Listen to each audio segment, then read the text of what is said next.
መጡኛ ከላይ ነው እንግዲህ ባልና ሚስት የሚኖሩት ከላይ ከሶስተኛ ፎቅ ላይ ነው የሚኖሩት።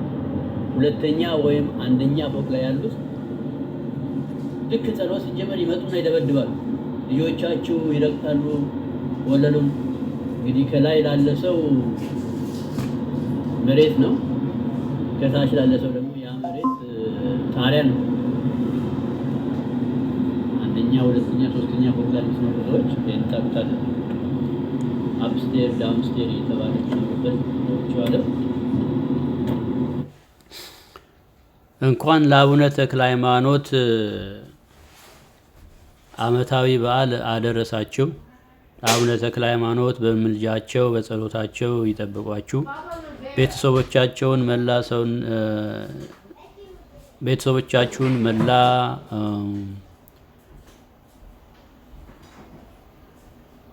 ዘመድ ወገኖቻችሁን ሁሉ የአቡነ ተክለ ሃይማኖት በረከታቸው ቃል ኪዳናቸው ይጠብቋችሁ። አሜን። በቃ ቤት ውስጥ አባታችን ወይ የማለት መብት ባልና ሚስት የላቸው። ወይ ልጆች መብታቸውን ይወስዳሉ፣ ይሸዋሉ፣ ይጣላሉ፣ ይደባደባሉ። ወይ ጎረቤት መጥቶ ይጣላል፣ ይሸዋል፣ ይደባደባል። በመጽሐፍ ቅዱስ እንዲህ የሚል ተጽፏል።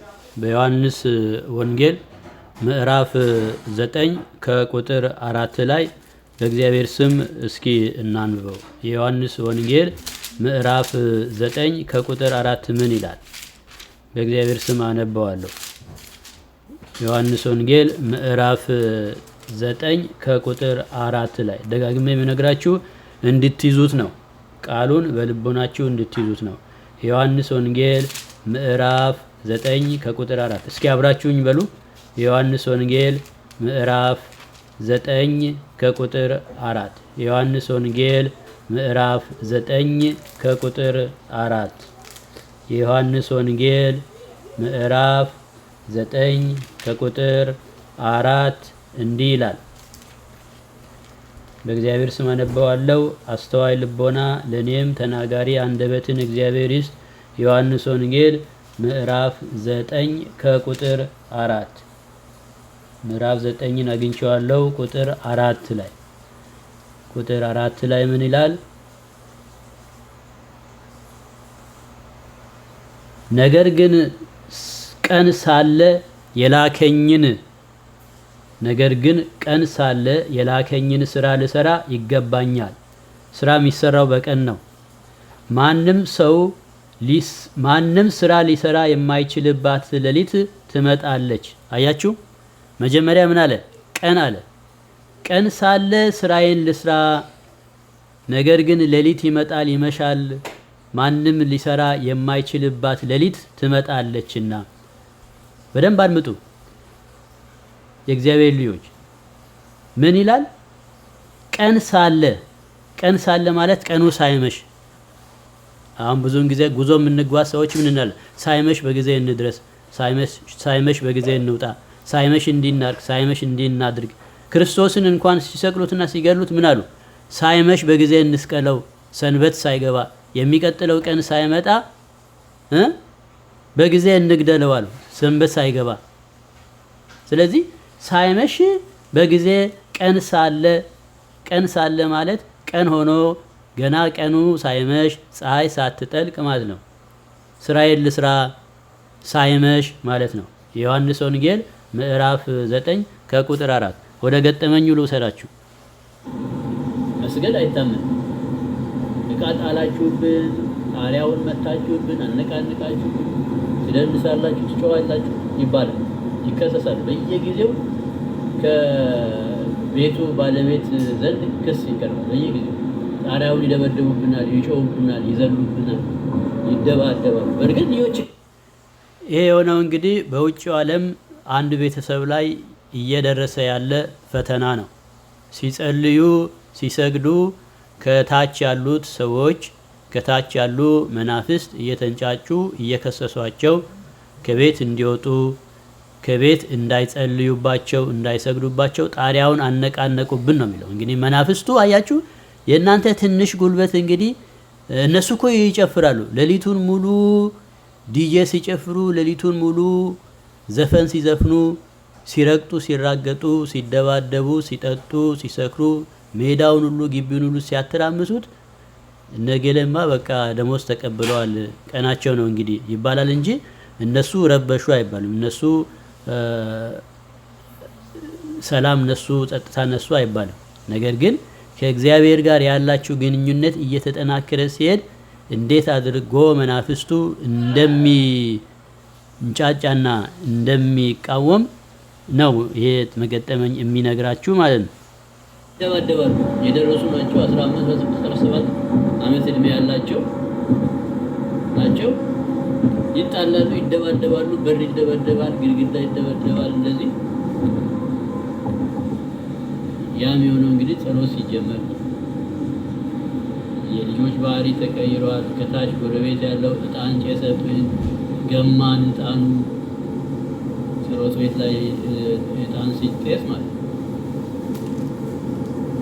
እና መናፍስቱ እንደዚህ አድርጎ የጸሎትን ኃይል የመንጠቅ የጸሎትን መብት የመውሰድ የስግደትን የአስተብርኮትን የበረከትን ሕይወት የመንጠቅ ያለ ማስጸለይ ያለ ማሰገድ ከዛ መጨረሻ ላይ በወከባ በግርግር እድሜ ጨርሶ እንግዲህ ወደማያውቁት አምላክ ይወስዳል ማለት ነው ጊዜ ሲደርስ። ስለዚህ እናንተ ኮሮ ምነየ አላቃችሁም የሚላቸው ክርስቶስ ሲመጣ በመጨረሻው ዘመን እንደዚህ አይነት ሰዎች ናቸው። በመናፍስቱ የመስገድ መብታቸውን የተነጠቁ፣ የመጸለይ መብታቸውን የተነጠቁ፣ የማመስገን መብታቸውን የተነጠቁ፣ የጾም የጸሎት መብታቸውን የተነጠቁ፣ የአምልኮ እዚህ ጋር አንድ ነገር ልንገራችሁ። እኔ በስራ ቦታ የደረሰብኝ ማለት ከስራ ቦታ አንተ ኢሜል ባደረክልን መሰረት እሁድ ስራ እገባለሁ ቅዳሜን እረፍት ስጡኝ ብለ ኢሜል ባደረክልን መሰረት እነሆ ከዛሬ ጀምሮ ለ2 ወር እሁድ ነው የምትገባው ተብያለሁ ማለት ነው። እኔ ግን ኢሜል አላደረኩም። እኔ ደግሞ እሁድ ልስራና ቅዳሜን አሳርፉኝ አላልኩም። እሁድ እንግዲህ ያቺ እሁድ ነች። በሳምንት አንድ ቀን ልጆቻችንም እኛም ሄደን ምንጸልይባት ምንገናኝባት ቤተክርስቲያን ነች እሁድ ቀን። እንደዚህም አይነት ፈተና አለ ማለት ነው። እንግዲህ ኢሜል አድርጎላቸዋል ማለት ነው። እሁድ መስራት የለበትም ብሎ ይገርማል። መብታቸው ቤተክርስቲያን እንኳን ወይ ቅዳሜ ማታ የሆነ ሽብር ይፈጠራል ቤት ውስጥ ከጎረቤት ሌሊቱን ሙሉ ቁጭ አድርጎ የሚያሳድር ሁኔታ ይፈጠራል። ከዛ ጠዋት ቤተክርስቲያን ሌሊቱን ሙሉ ቁጭ ብሎ ያደረ ሰው ጠዋት ቤተክርስቲያን አይነቃም። እንግዲህ ካምፈርት ዞን ይባላል ወንጆ ዓለም። ካምፈርት ዞን ማለት የእንቅልፍ ሰዓትን ሰብሮ የመንቃት ራስ እያመመ ወገብ እያመመ እየታመመ ራሴ ሊፈነዳ ነው አልተኛውም እስኪሉ ማለት ወገቤ ጧት ሲነሱ እንግዲህ ያለው የህመም አይነት ምን ብዬ ልንገራችሁ። በተለይ ቤተክርስቲያን ለመሄድ ያለው ህመሙ ባይኖር ራሱ ወይ ጧት ይዘንብ ይሆናል። እሑድ ደግሞ ጧት ይዘንባል። ዝናቡ ደስ ይላል፣ አልጋው ይሞቃል። ሌሊቱ ሲያገላብጣችሁ ያድርና ጠዋት ላይ እንቅልፍ ይመጣል። አይ ዛሬ እንኳን ይቅርብ ብለን እንተኛና ያችን የበረከት ሰዓት ያችን ይኸውላችሁ አሁን ካምፈርት ዞን የሚባል አለ። ካምፈርት ዞን የሚባለውን ልንገራችሁ ምን እንደሆነ። ካምፈርት ዞን ኢዝ ይላል a psychological state where a person operates in an anxiety neutral familiar and controlled environment experiencing low stress ይላል። እንግዲህ ማለት ነው ካምፈርት ዞን የሚባለው አእምሮን ከማስጨነቅ አካልንም ከማድከም ነፃ የሆነ የሚያዝናና የሚያስደስት ሴፍ የሆነ ኢንቫይሮንመንት ለራስ የሚመች ለጎን የሚመች የአየር ሙቀት ቅዝቃዜ የማይበርድ የማይቀዘቅዝ የሚመች እንቅልፍ የሚያስመጣ ስጋን የማያደክም ስጋን የማይጎዳ ለስጋ የሚመች ምቹ ዞን ምቾት ማለት ነው።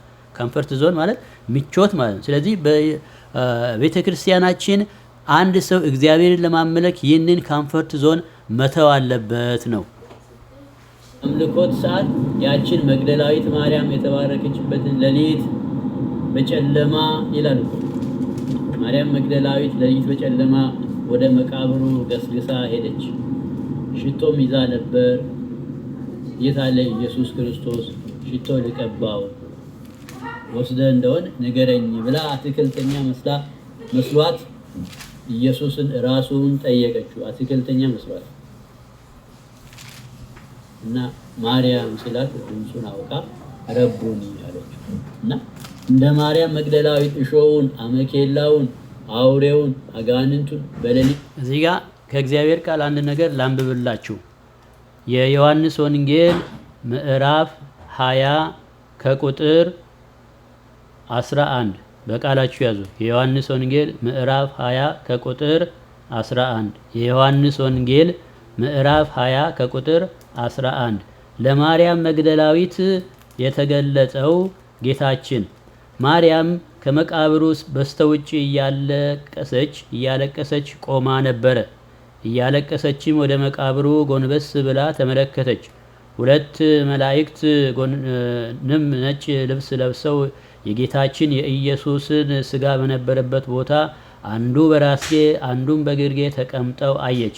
እነዚያ መላእክትም አንቺ ሴት ምን ያስለቅስሻል? አሏት። እርሷም ጌታዬን ከመቃብር ውስጥ ወስደውታል፣ ወዴትም እንደወሰዱት አላውቅም አለቻቸው ይላል። አያችሁ፣ ማርያም መግደላዊት ያንን ኮምፈርት ዞን አልፋ ነው እንግዲህ የሄደችው። እንቅልፉን፣ አውሬውን፣ ቀማኛውን፣ ሌባውን፣ አጋንንቱን ስንት አይነት አለ። የመንፈስ ውጊያ አለ፣ የስጋ ውጊያ አለ። መንፈሳውያን ሰራዊት አሉ፣ የስጋ ሰራዊት አሉ። የሌሊት ጠባቂዎች ዘቦች አሉ፣ ፖሊሶች አሉ። ህግ አስከባሪ ሆነው ማታ የሚዞሩ አሉ። ህግ አስከባሪ መስለውም የሚዞሩ ነጣቂዎች፣ ተኩላዎች አሉ። እና ከሳምንቱ በመጀመሪያው ቀን ማርያም መግደላዊት በማለዳ ገና ጨለማ ሳለ ወደ መቃብር ወጣች፣ ወደ መቃብር መጣች። ይገርማችኋል። ከሳምንቱም በመጀመሪያ ምዕራፍ 20 ላይ ከመጀመሪያው ነው፣ ከመጀመሪያው ከአንድ ጀምሮ ዮሐንስ ወንጌል ምዕራፍ 20 ምን ይላል? ከሳምንቱም በመጀመሪያው ቀን ማርያም መግደላዊት በማለዳ ገና ጨለማ ሳለ፣ ይገርማችኋል፣ ጨለማ ሳለ ሴት ልጅ ነች። እንግዲህ አያችሁ፣ ክርስቲያን እንዲህ ነው። ኮምፈርት ዞኑን አለፈ። ኮምፈርት ዞን ማለት ነው ብርሃን፣ ሌባ፣ ዘራፊ የሚፈራው ቀን ይፈራል። ሌባ፣ ነጣቂዎች ቀን ይፈራሉ። ማታ ነው ማጅራት የሚመቱት። እና ጨለማ ሳለ ይላል። ጨለማ ማለት ከባድ እንግዲህ መጽሐፍ ቅዱስ ጨለማ ካለ እንግዲህ ምን አይነት ጨለማ እንደሆነ አስቡት። ጨለማ ሳለ ምንም አይታይማ። ድንግዝግዝ እንኳን እኮ አላለውም። ይገርማችኋል። የእግዚአብሔር ልጆች ድንግዝግዝ እንኳን አላለውም። ሰው እንዴት በጨለማ ይራመዳል? ከባድ እኮ ነው። እግር አጣጣል፣ እንቅፋቱ፣ ገደሉስ፣ ኮንስትራክሽን የተሰራበት ጉድጓድ የተቆፈረበት ስንት ሰው ጉድጓድ ወድቆ ተሰብሯል፣ ሞቷል። በጉድጓድ ወድቆ በኮንስትራክሽን በእሾህ ተወግቶ እንቅፋቱ። አባቶች እኮ ሌሊት ለመሀሌት ሲነሱ አውሬ ይረግጣሉ እኮ። አውሬው ተኝቶ መንገድ ላይ ማለት ነው። በዱላቸው፣ በከዘራቸው፣ በመቋሚያቸው ገለበል ወግድ እያሉ ያልፋሉ።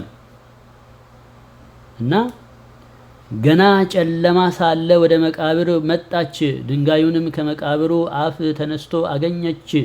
ፈጥናም ወደ ስምዖን ጴጥሮስና ጌታችን ኢየሱስ ይወደው ወደ ነበረው ወደዚያ ወደ ሌላው ደቀ መዝሙር መጥታ ጌታዬን ከመቃብር ወስደውታል፣ ወዴትም እንደወሰዱት አላውቅም አለቻቸው ይላል።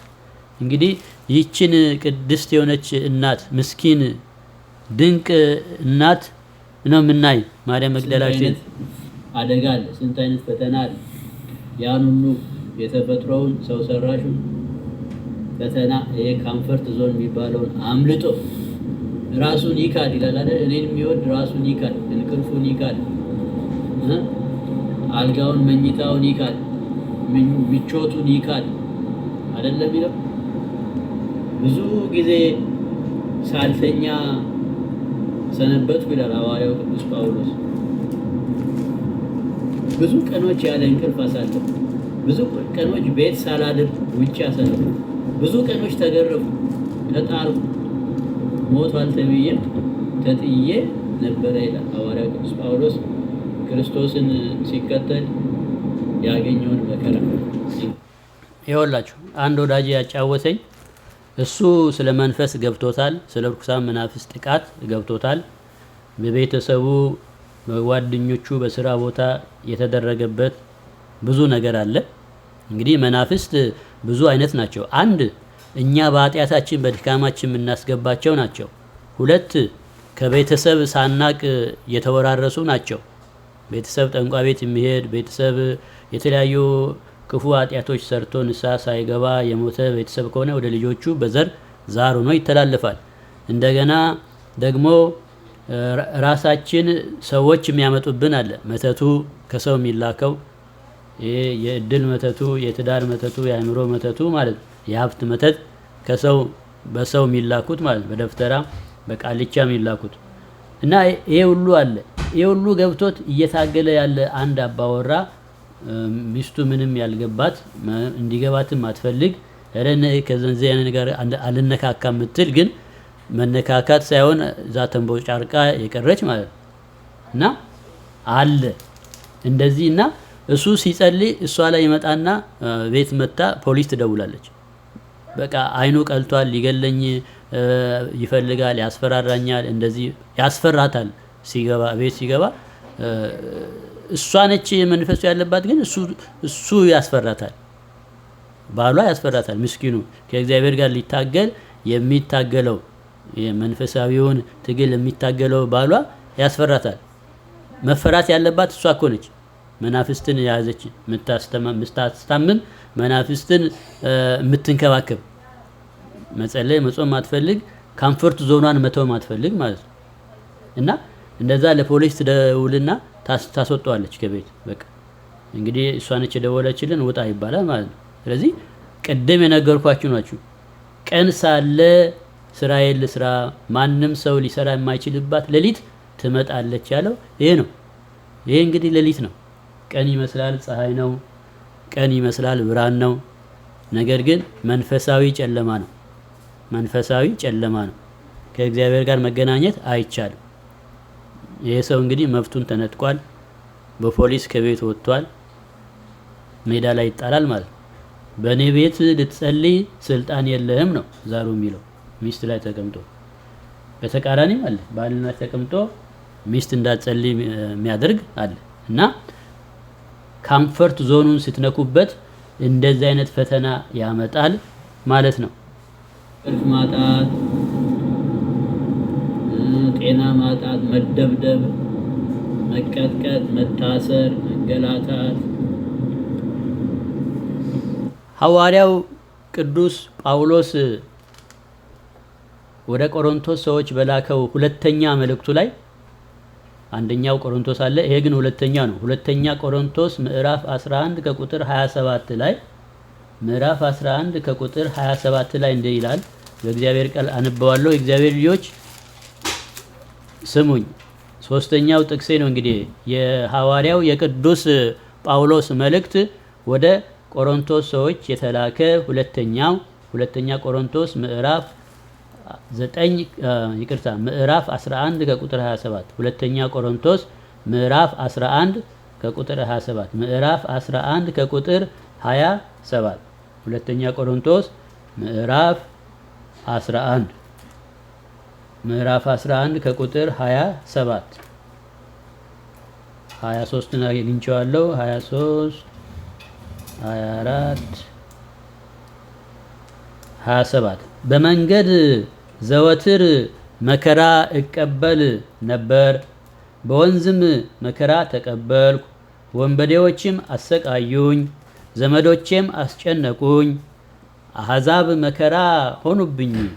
በከተማ መከራ ተቀበልኩ፣ በበረሃም መከራ ተቀበልኩ፣ በባህርም መከራ ተቀበልኩ። ሐሰተኞች መምህራን መከራ አጸኑብኝ። በድካምና በጥረት ብዙ ጊዜም እንቅልፍ በማጣት በመራብና በመጠማት አብዝቶም በመጾም በብርድና በመራቆት ተቸገርኩ። የቀረውንም ነገር ሳልቆጥር ዕለት ዕለት የሚከብድብኝ የአብያተ ክርስቲያናት ሁሉ ሐሳብ ነው።